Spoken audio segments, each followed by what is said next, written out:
Hello everyone and welcome back to my YouTube channel. Today I am back with two cards that are suitable for some Happy Meal, and therefore I use this amazing color block rainbow from Pinkfresh Studio as well as the Confetti Background from the Stamp Market. So first of all I have cut out some Neenah, and I am going to stamp that confetti background on top of this using different inks from the Stamp Market. I don't know if you saw it on my Instagram, but because there were a lot of questions about the inks from the Stamp Market, I decided to try out some different techniques, take pictures and write a little blog about it. So I will link down below to that blog post as well if you are interested. There are many ways to use these inks. They are also a little bit different from what you're used to. But I actually am really glad that I bought these. I don't have any other real dye inks. I have the distress inks and I have distress oxide inks, and then I have some inks to stamp out my images. But for the rest I don't have any sort of colored inks to use. So I decided to invest in the Stamp Market, and I haven't regretted that for a bit. But that being said, for this card I am using 8 colors. You have the option to make a rainbow with the die from Pinkfresh Studio with 10 arches. I am only going to do 8 of them, and the colors that I'm using are Blush Pink, Bubblegum, Cherry Kisses, Melon Orange, Citrine, Mossy, Leafy, and Tropical Teal. So as you see me doing here, I am just stamping out this confetti background using one ink, then I'm cleaning off that stamp, adding another paper inside my stamping buddy, and then I'm stamping with the other inks as well. And then I will die cut the rainbow block out of each paper that I have stamped out, resulting in arches with those adorable confetti dots from this stamp.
And here you can see all the colors of the rainbow that I'm going to use.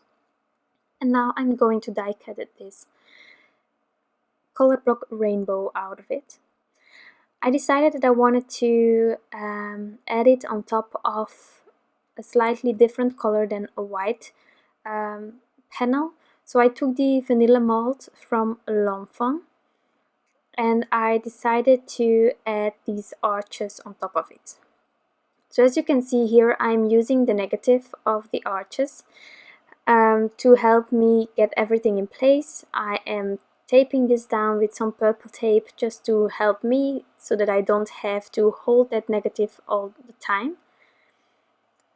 With some liquid glue, I am going to inlay all the different arches in each different color.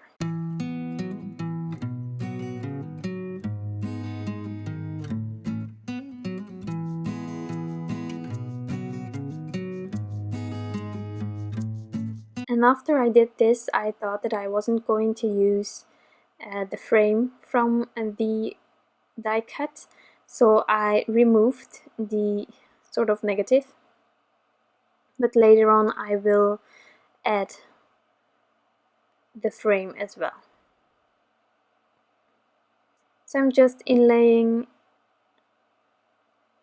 all the arches in each color and almost finished with this one.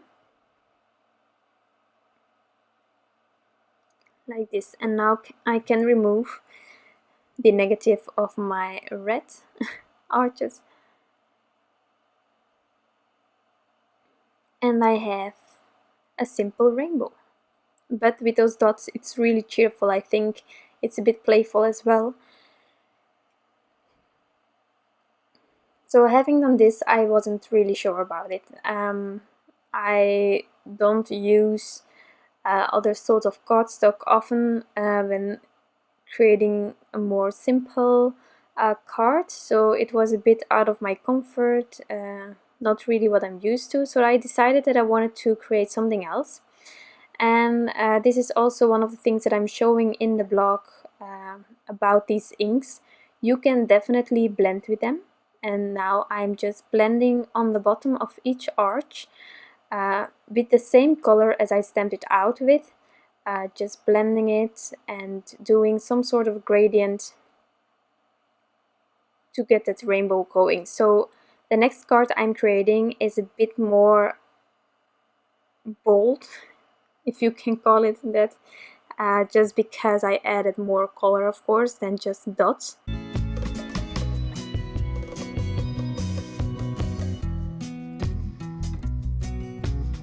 So I'm just blending, and as you can see, actually even blended, these colors keep being vibrant. I really love them for that as well. It goes smoothly on there. I'm blending on Neenah. In my opinion, when you're blending, Neenah isn't the most forgiving paper, but I blend quite often with distress inks on Neenah, so I'm sort of used to it. But if you're not used to blending and you're new to it or anything like that, I would suggest blending on Strathmore Bristol Smooth or watercolor paper. It's more forgiving. It also doesn't soak up the ink immediately, which is sort of what Neenah does. And that's why it's sometimes harder, I think, to blend on Neenah. But you can definitely do it. Just start light and add more color, and then it will go perfectly.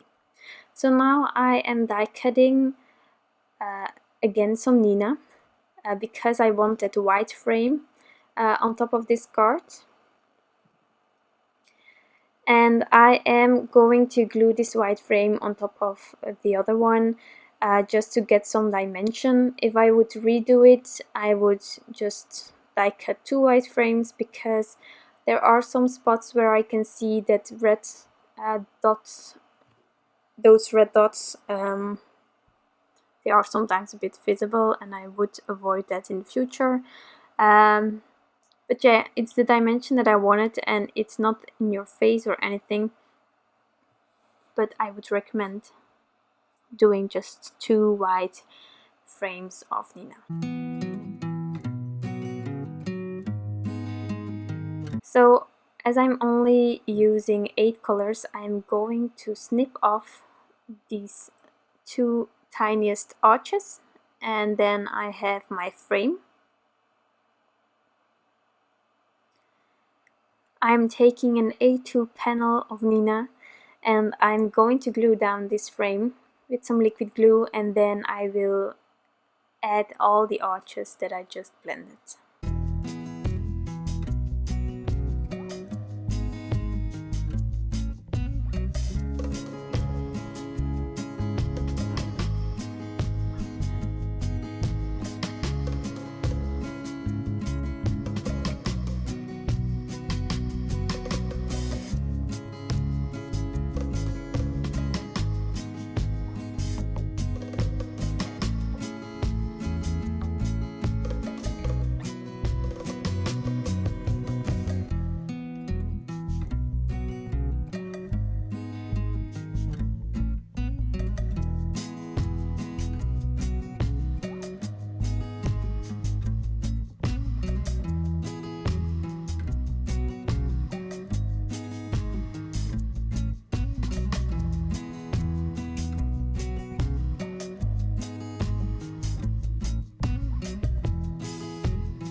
So now my 2 panels are ready, and there is still a sentiment missing, of course.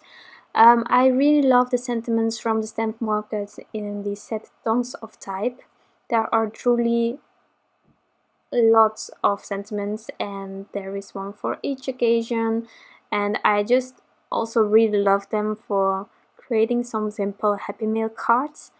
So yeah. So now I lay those 2 panels aside each other, and I realized that I really like the frame on my white card panel. So I decided that I was going to die cut the color block rainbow once more, but this time out of the vanilla malt, and add that frame also on top of that panel.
So now for the sentiment, I am using some black licorice from Fawn, and I'm going to stamp out my 2 sentiments at once I'm going to do some white heat embossing.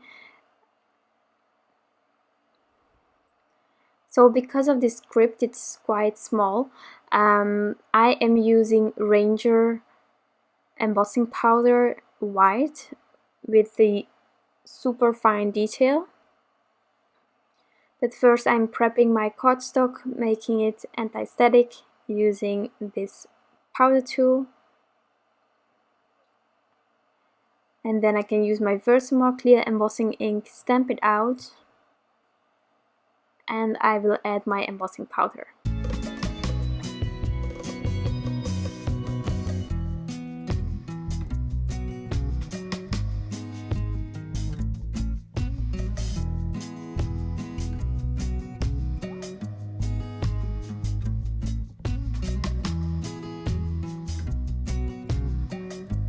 Before I heated it, I realized that there was like one spot where the embossing powder was really sticking to places that I didn't want it, and it was such a tiny space in that edge that I took my craft knife to get rid of the excess embossing powder. With a pencil I would have ruined the edge behind it. So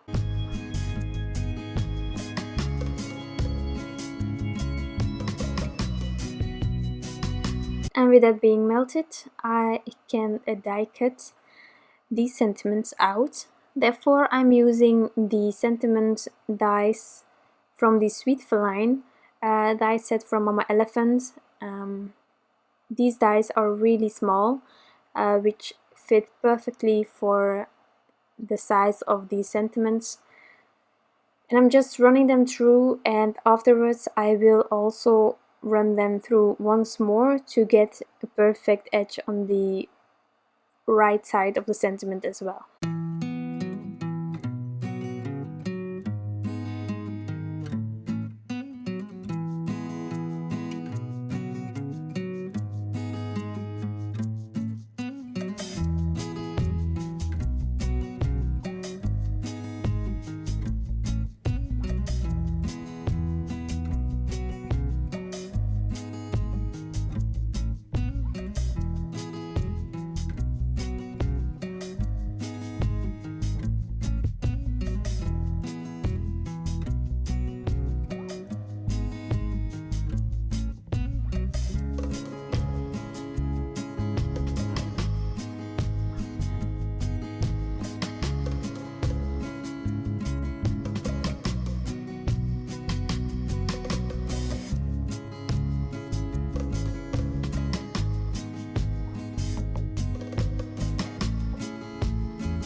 So the first sentiment I'm going to adhere with Darice foam strips.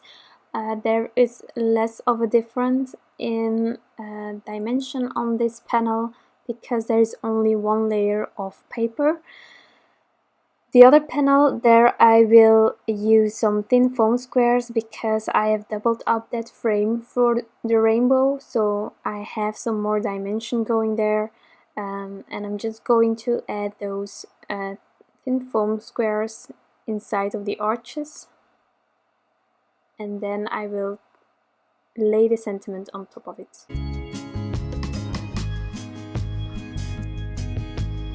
And now with my two panels ready, I'm just going to adhere these on top of an American sized card base.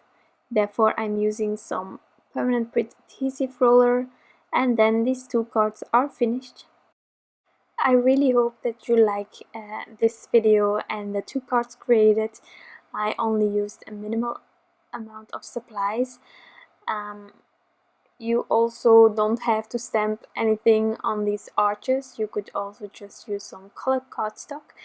But I really wanted to try out this new confetti background stamp that I got. So if you're interested in the capabilities of the inks that I use today, I have a blog post and I'm linking it down below as well for those who are interested.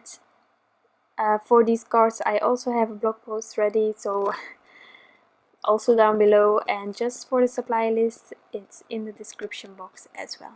I hope you have a wonderful day. Thank you so much for joining, and I'm hoping to see you next time again. Bye!